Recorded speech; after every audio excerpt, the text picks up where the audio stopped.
خبر و مطالب در رسانه‌ها درباره گرفتاری به التهاب شش و مرگ و میر از آن در تاجیکستان به سرخط رسانه‌ها برآمدند. همه رسانه‌های تاجیکستان، چه آنهایی که در کشور قرار دارند و چه در خارج از آن، بیش از همه در این باره می‌نویسند. مقامات تاجیکستان هنوز وجود بیماری کووید 19 در تاجیکستان را اعتراف نکردند و همه مرگ و میرها و بیمارخانه‌های پر از بیمار را به التهاب شش ربط می‌دهند.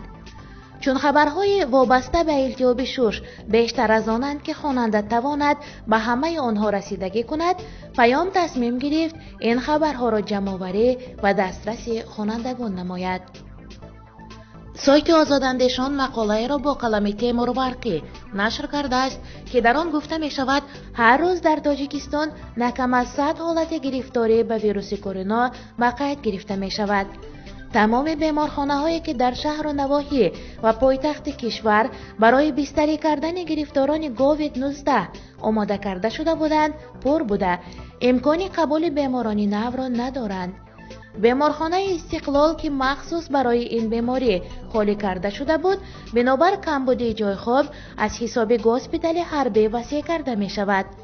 این سایت با استناد به طبیبان تاجیک نوشته است که آنها را مجبور می کنند و مردم دروغ گویند و وجود ویروس در تاجیکستان را رد کنند، در حالی که به گفته طبیبان ویروس نه تنها شیوع کرده است بلکه کنترل آن از دست مقامات خارج شده است.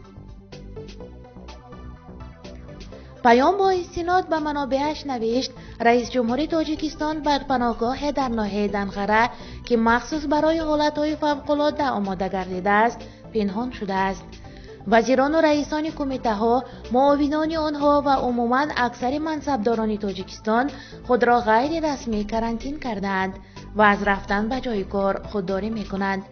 خبرگزاری از چند وزارت مثال آورده است که راهبرانش هفته 1 یا 2 بار در اداره برای چند دقیقه پیدا می شوند. و نوشته پیام نیمه از کارمندان دادستانی کل و شمول یوسف رحمان و معاونانش بیش از 1 هفته است که در جای کار دیده نمی شوند. سایت رادیوی آزادی گزارش داد مقام و تعیینات بیمارخانه مرکزی ولایت سوغد در شهر خوجند از مؤسسه عمومی و گوناگون رشته طبی به شفاخانه بیماری‌های راه نفس و اساساً التهاب شش یا پنومونیا تبدیل داده شد. گفته می شود که در چند روز گذشته زیاد از 100 نفر با تب بلند و نشانه‌های التهاب شش در اینجا برای معالجه بستری شدند. چند منبع در خوجند گفتند بیماران معمولی به استثنای آنهایی که دوره پس از جراحی را به سر میبرند رخصت شده برای قبول گرفتاران التهاب شش 700 رخت خواب آماده گردید. آنهایی که نیمه روزی 25 اپریل از بیمارخانه مرکزی ولایت سوغد دیدن کردند میگویند درآمدگاه‌های آن را پاسبانی میکنند و تنها افراد و نقلیات معین حق ورود به حدود آن را دارند، آمده است در گزارش.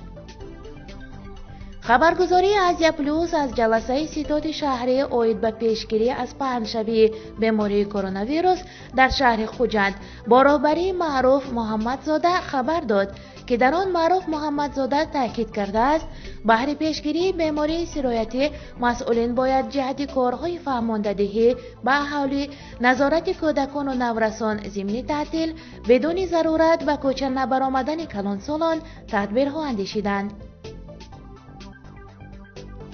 پیام از مرگ طبیب شعبه تراپیوتی بیمارخانه ناحیه ظفرآباد برادقلوف مردان کل روز جمعه 24 اپریل با نشانه‌های بسیار شبیه به ویروس کرونا و همشیره شفقت درمانگاه ناحیوی همین ناحیه سویرقلوف خاصیت و بستری شدن فرزندان او خبر داد.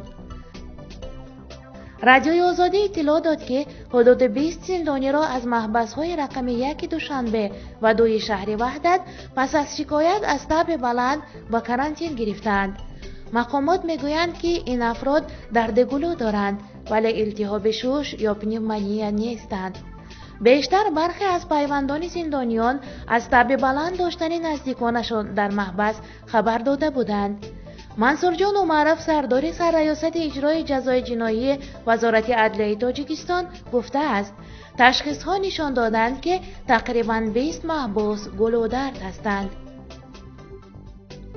آزیا پلوس با استناد به وزارت معارف نوشت که در صورت اعلان کرانتین در مکتب‌های تحصیلات عمومی تاجیکستان درس‌ها برای خوانندگان طریق آنلاین یا تلویزیون گذرانده می‌شوند.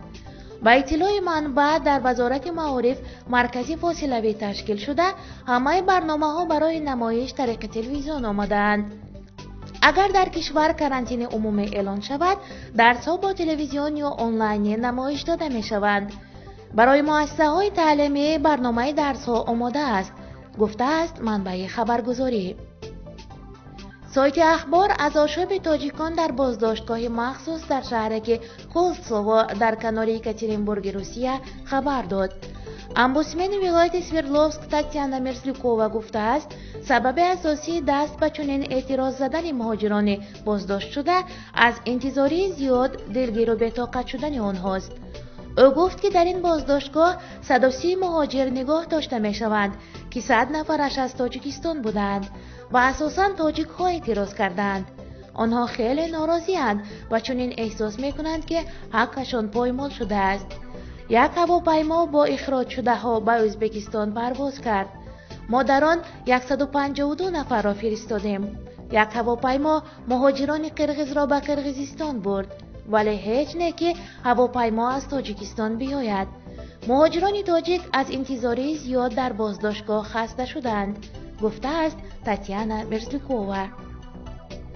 پیام نوشت در ناحیه استرافشند بیمارخانه مرکزی بین ناحیوی بیماری‌های دل واقع در دهه صوفیاریف، بیمارخانه تراپیوتی بچگانه رقم 2، بیمارخانه بیماری‌های عصب در دهه خلچه عرب در بین خلق با نام باغ اسپالکو معروف است، پر از بیمارانی است که آن را مقامات تندرستی شهر سرفه تشخیص کردند. این بیمارخانه ها هیچ بیماری دیگری را قبول نمی کنند. آزیا پلوس با استناد سرور مرکزی طبی رقم 1 شهر دوشنبه موسوم به یکم سویتسکی خورشید رستمزاده خبر داد که تا امروز 27 اپریل 319 نفر را با گمان مبتلای به سرایت بیماری التهاب شش قبول کرده است که 136 نفرشان کارمندان ساحه طب می باشند. 11 نفر از این بیماران جان خود را از دست دادند. رادیوی آزادی از مرگ وکیل دفاع کامل جان عبادالله زاده سالیف که چند پیش از شهر دوشنبه برگشته بود و طبیب 68 ساله نبی جان اوتایف در بیمارستان مرکزی ناحیه جبار رسولوی ولایت سوخت خبر اطلاع داد. گفته می شود کامل جان عبادالله زاده داماد پزشک شفاخانه ناحیه غیاث‌الدین حبیبوف بود، اما در حالی که پدر روز و دیگر نزدیکانش مدتی است در کرانتین به سر میبرند و زیر نظر طبیبان نیفتاد. رحمت الله ظاهرов رئیس حزب سوسیال دموکراتی تاجیکستان در صفحه فیسبوکیش با پخش بیانیه نوشت که ویروس کرونا در تاجیکستان وجود دارد و علاقه به مرحله سوم خود وارد شده است.